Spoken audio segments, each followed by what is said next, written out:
Kasaragod ഉദുമയിൽ CPM നേതാവ് മകളെ വീട്ടിൽ പൂട്ടിയിട്ട് പീഡിപ്പിക്കുന്നതായി പരാതി. CPM ഏരിയ കമ്മിറ്റി അംഗം PV ഭാസ്കരന്റെ മകൾ സംഗീതയാണ് ഗുരുതര വീഡിയോ സന്ദേശവുമായി രംഗത്ത് വന്നത്. വാഹനാപകടത്തെ തുടർന്ന് അരയ്ക്ക് താഴെ തളർന്ന തന്റെ സ്വത്ത് തട്ടിയെടുത്ത് കുടുംബം ആത്മഹത്യയ്ക്ക് പ്രേരിപ്പിക്കുന്നുവെന്നാണ് ആരോപണം. ഇതര മതസ്ഥനായ യുവാവിനെ വിവാഹം കഴിക്കണമെന്ന് അറിയിച്ചതോടെയാണ് വീട്ടിൽ പൂട്ടിയിട്ടതെന്നും പുറത്തുവന്ന വീഡിയോയിൽ സംഗീത പറയുന്നു. നരകതുല്യമായാണ് ഞാനിവിടെ ജീവിക്കുന്നത്. ഇവിടെ നിന്നും എന്നെ എങ്ങനെയെങ്കിലും രക്ഷപ്പെടുത്തണം. പ്രായപൂർത്തിയായ ഒരു പെൺകുട്ടിയാണ്.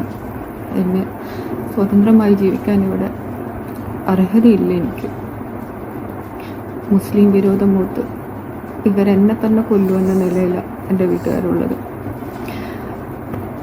ഞാൻ കഴിഞ്ഞ ദിവസം ഒരു പോലീസ് സൂപ്രണ്ടിന് പരാതി കൊടുത്തിരുന്നു. ഇതുവരെയും അതിന് മുകളിൽ നടപടിയൊന്നും ആയിട്ടില്ല. എൻ്റെ അച്ഛൻ ഒരു രാഷ്ട്രീയ പ്രവർത്തകനായതുകൊണ്ടായിരിക്കാം അവർ ഭയക്കുന്നുണ്ടാവാം. ഇവരുടെ ലക്ഷ്യം എൻ്റെ സമ്പാദ്യമാണ്. 5 മാസം കഴിഞ്ഞു ഞാൻ എൻ്റെ വീട്ടുതടങ്കലിലാണ്.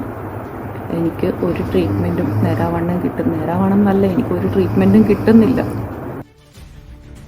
ഷഫീഖ് നസ്രുള്ള ചേരുന്നുണ്ട്. ഷഫീഖ്, CPM നേതാവിന്റെ മകളാണെന്ന് മനസ്സിലാക്കുന്നു.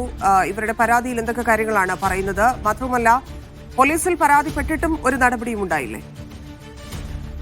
കാസർഗോഡ് ഉദുമയിലെ CPM നേതാവ് ഭാസ്കരന്റെ മകൾ സംഗീതയാണ് വീഡിയോ വഴി ഗുരുതര ആരോപണം ഉന്നയിച്ചിരിക്കുന്നത്. CPM ഏരിയ കമ്മിറ്റി അംഗമാണ് PV ഭാസ്കരൻ.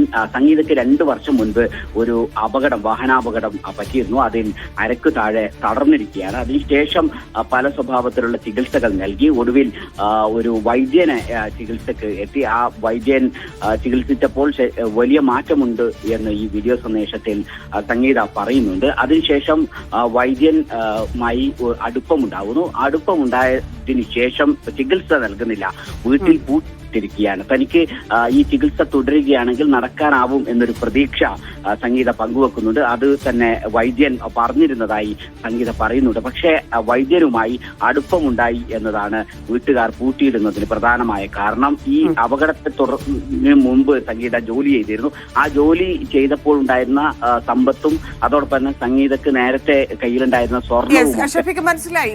പോലീസിന് പരാതി നൽകിയിട്ട് എന്തുകൊണ്ട് ഇടപെട്ടില്ല? പോലീസിന്റെ ഭാഗം എന്താണ്?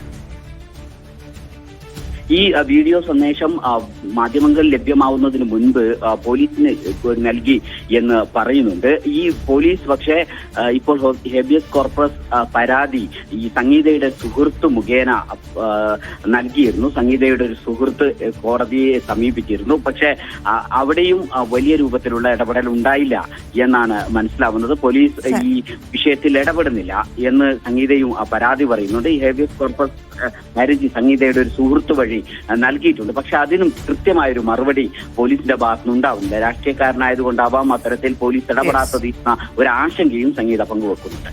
ശരി.